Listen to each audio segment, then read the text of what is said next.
So today I try to get some errands done in between all the rain. We have nothing but rain. So what I do too is to supplement our birds.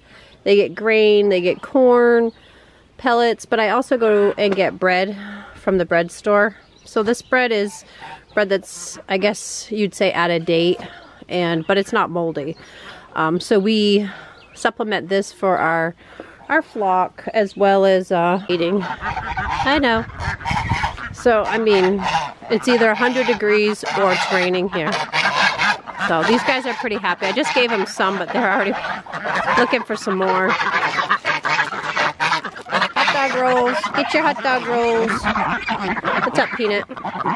Yep. So they're happy to be out because it's so wet.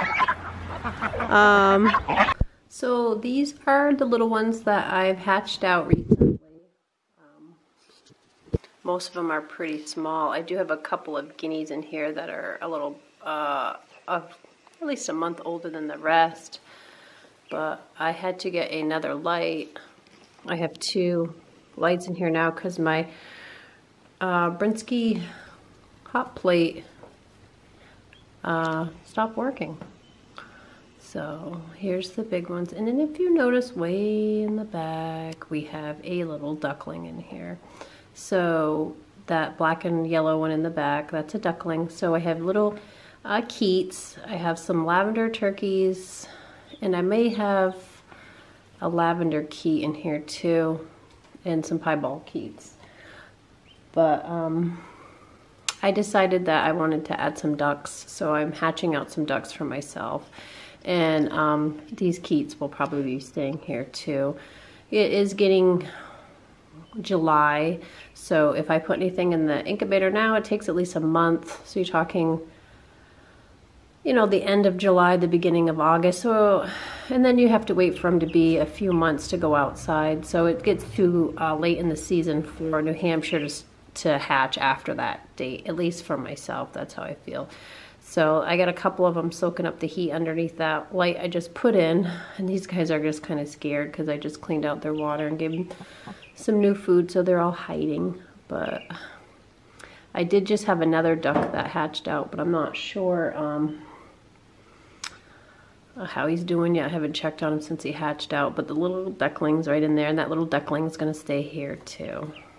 But it's cute how the older guineas will like act like the mamas and kind of snuggle with them, the little guys. So they're, as soon as I get out of here, they'll go underneath the heat light. So they're kind of nervous too because I did take their plate out because it's not working, so there's no sense in me having it in there. So they normally would hide under that too, but hopefully having 2 lights. It's been cold at night, so I have lost a couple of the guineas. So I figured, that's when I discovered my heating isn't working, so I added another, the heating light bulb went, so I had to get a new bulb for that. So they should be good to go for heat wise. They are in a closed barn, but it's still getting down in the, you know, the 50s at night. Too cold for them. So if you guys remember, about a month ago I told you we had our inspection from the USDA, United States Department of Agriculture, and they said some of our kenneling was too small, so I did order more of this kenneling from the canine store out west. So it took a while for it to get here, but it did end up coming in. They dropped it off. I have not had 2 minutes to myself to put this stuff together and get Farley and Ebby's room prepped for it. So it is waterproof. It's that powder coated metal, so it's fine to be, it is made for outside and inside, but we use them inside. So I have this I have to do this week. As you know, our puppies are a week old as of last Wednesday, so you know, constantly taking care of them too, and mama, and we have a breeding coming up, so we've been kind of busy, and this just came a couple days ago, so we will have to get it up and going. See the trail? I keep moving their coop. They were just moved a couple days ago because it's so rainy. It's It's horrible. But they're doing good. They're getting bigger. We decided not to process them until they're a size that we want. So if that means having them longer, that's fine. They're not bothering anybody. And I have my unwanted roosters in here too. And these are the turkeys. They're getting pretty big. You can see there's white turkeys mixed in. They love bread. So that's why we gives them something extra. Plus I move them. I haven't because I haven't moved them in a couple days because it's been so rainy. And you know, but I will. That's him. I'm going to keep him too because he's really pretty. I love Wyandottes. I don't know what's up with the color. I like the silver ones. I have the best, but the gold's pretty too. So you can see where they stick their neck out and go and eat all the grass. But that should keep them, you know, that's why we get the bread too. These guys love it. It gives them a little bit of difference because the pellets, I mean, these guys also get corn too. Scratch that I throw to these guys too, so they get the same thing that the other guys get. Our first batch of Cornish cross, we really pumped them up fast and we did the 8 weeks. But this time we're kind of, you know, just letting them graze, feeding them twice a day, like we do our other birds. So if it takes longer for them to get to the size that we want, then we're fine with that. And they're enjoying the summer, so they got a puddle in the back they're walking in. Because with all I mean, it's been pouring out for days here. These are you drooling, buddy. So Maggie's in heat. And should be bred, I'm thinking next week. Takes a little bit for him to get, you know, ready for it. Hi, handsome. You got, oh my God, look at the drool. You drooling a little bit, honey boy? The black flies love to eat on him. So it's been raining all day, so now he's outside enjoying the weather with his drool. Huh, handsome? Huh, pretty boy? Yes. You out with your Maggie Doo? So this is going to be her mate for, so they always pair together anyway because they have basically the same energy drive. They're both hyped. Goof troops, huh, Mag? But you can see how big Maggie is. She's a tank. What? What'd you say? You got drool on your head. Yes, you do, handsome. So they're watching me. Yeah, see, he's got a black fly on him. A horse fly right down under his lower cage. I've been biting him up. And they pull their collars off each other, so he might have it on. I try to slip it underneath his black one. When I first started bottle feeding her, she only ate about a ½ ounce. Now she's up to like an ounce, sometimes more than an ounce. And Ebby's enjoying some bread. What she's mostly eating now is bread, eggs, and milk. She loves it, raw eggs. So Cora's getting her belly filled. Yep. So now they're all start rustling up because they heard Mummy's in. Where's that Mummy? So I'll feed Cinder also. But I haven't been bottle feeding the rest because they don't need it. They have Mom. And they're not really small fries. I mean, he's already catching up. She is too. But her tanking up. She's quiet as a little mouse. A little baby. Let's see how much she's drank. Oh. So, she already drank an ounce. So her little belly looks full. So I give her about an ounce, and then Mom's going to feed her anyway, so she gets double dibs. Easy, Mama. Are you watching your kids? Gotta step through here. Oh. Okay. So, now I have Cinder. Hey, baby boy. He likes it too. He's longer than her, though. She's compact. She's got beautiful markings. He does too. Look at that little face. His little ears twitch when he's eating. He's so excited. He does have a little white tip tail. So does Cora. Oh, look, see, the big guy's just fine, Mama. Do I smell my Mama? So I'll let him drink about an ounce, and then I'll put him over with his Mama and the rest of the gang. She said, oh, kids, I'm busy. Augusta didn't even wake up. Oh, Mama left. She knows when to feed him, though. Oh, my God. Look at her rolling around. Her belly's full. Hunting for Mama. You checking on the kids? Yep.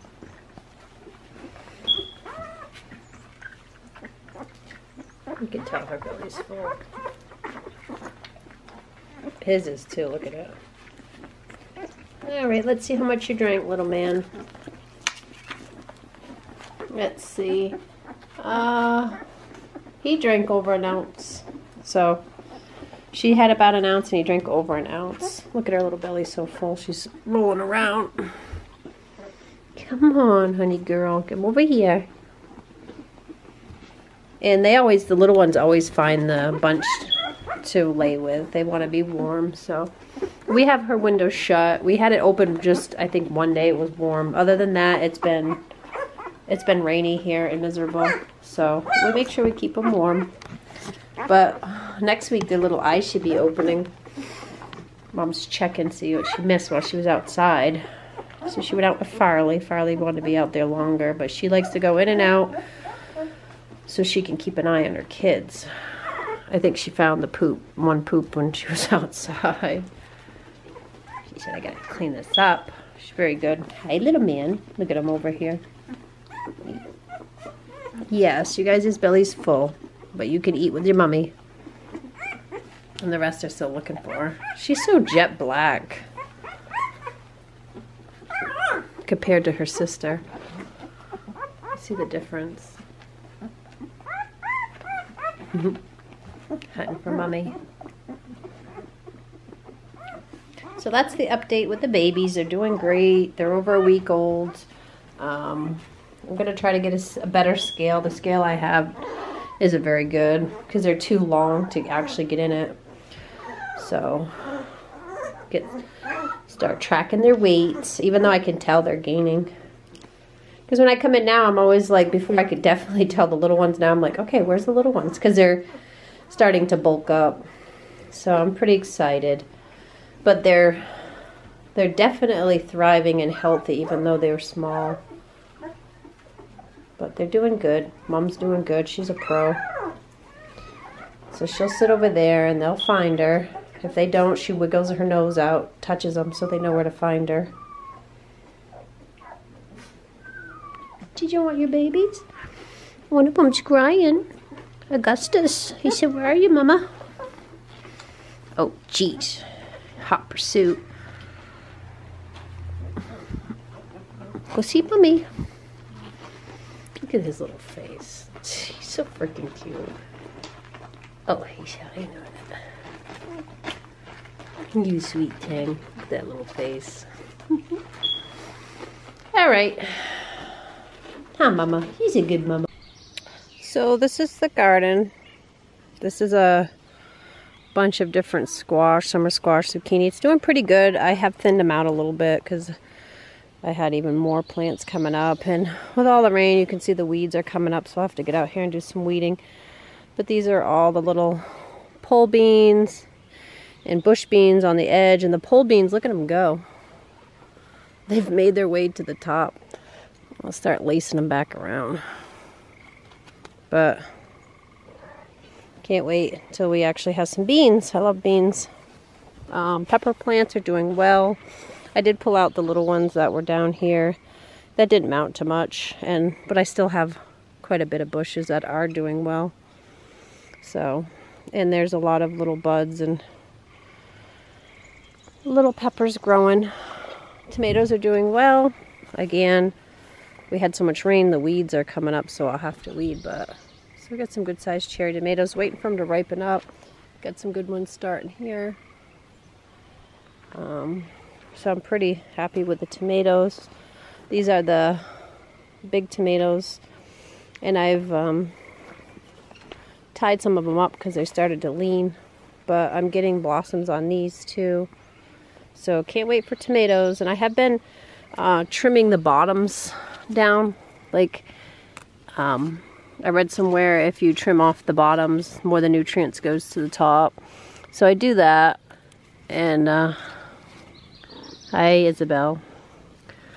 So I do that, but I haven't been out here lately trimming because I've been kind of busy, but I will get back to them and do them. That's Isabel, Sylvester's mom, our older kitty. So these are coming well. Strawberries are kind of gone by.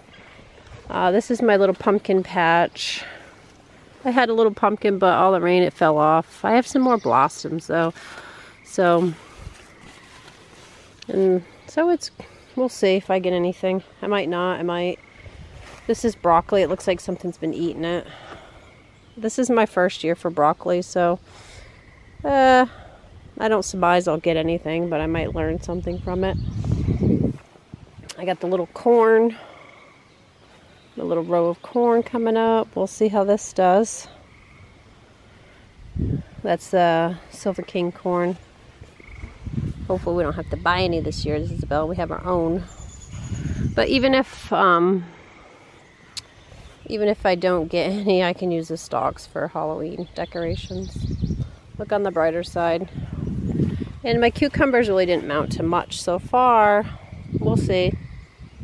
We had a lot last year. This year I tried a different brand, not brand, but different variety. And I don't think I got the right variety for New Hampshire. So we'll see. But I do have a good sized pepper. And I have taken, some peppers got waterlogged. I don't, because so much rain, but I got this beauty growing. So pretty proud of that. But I got a lot of blossoms. So we should have more. So that's a little bit of an update on the garden. New Hampshire, you don't really start to, oh, here's another one. I didn't notice this guy. But, oh, I got some others. I got a bunch of little ones started. But in New Hampshire, it's like you don't really get to reap any of the good stuff until like, I don't know, it's been so wet. I'm hoping to get something. Maybe August we'll start getting some stuff off here. Or maybe the end of July I'll get some tomatoes. But who knows? Who knows, Isabel? She don't know. What are you doing in my chair? Huh, buddy? Farley? Sniffing everything out. Far. What you doing, buddy? So this is Farley. He's Frank and Fiona's son. He's sniffing out because Maggie's been on the couch. He probably smells her. She's in heat. This is pretty much their couch anyway, so me and my husband don't really sit on this. Even though it is a brand new couch, you could. But, yeah, we don't. So this is Farley. He's 4. He's from, like I said, Frank and Fiona. He's our big guy. 169 pounds, but he was a little overweight, so when I did this, he really jiggled before. So I have been trimming him back on his food. The reason why he was really overweight is because he'd eat his food and then eat the rest of Ebby's food, or kind of stand there until she left her food and managed to get his way of eating her food too. So he has slimmed back. I would prefer him to be around 150 pounds. I think that's a good size for him. But he's normally Ebby's roommate, but he smells the biscuit I put up on the top of the chair. You're a clever guy. Their favorite biscuits. Ah, you know how to sit? Yes, he does. He's very good. He's beautiful. So Farley comes from a litter of 2.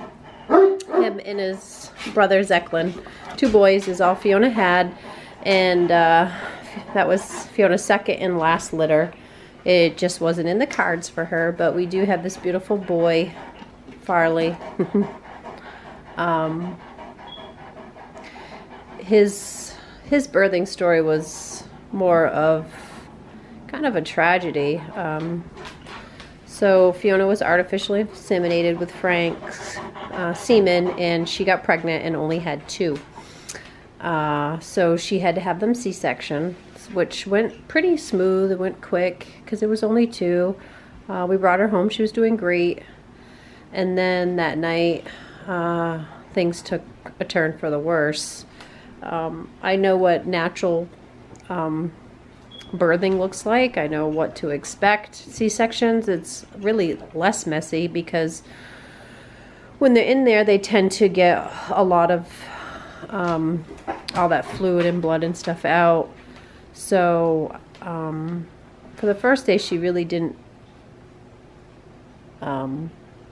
First day, she didn't really bleed much, which I thought, oh. And then she started hemorrhaging in the middle of the night. She kept getting up, drinking, and got weaker and almost fell on her puppies. And I had brought her into caves in the middle of the night. And unfortunately, there was somebody, a younger vet or inexperienced vet, call. And she told me, oh, that's normal, you know. I'm like, I don't really think it is. Like, she's literally hemorrhaging out blood as we stand here. Like, I know what normal, you know, discharge after puppies is. This was literally clots shooting out the back of her. So we took her back, and she just got worse over the night. And come morning, she couldn't walk. She was stumbling around. My husband had to carry her out to the car. And then when I got to caves, luckily the shift had changed. There was a knowledgeable vet on hand, and Fiona was hemorrhaging.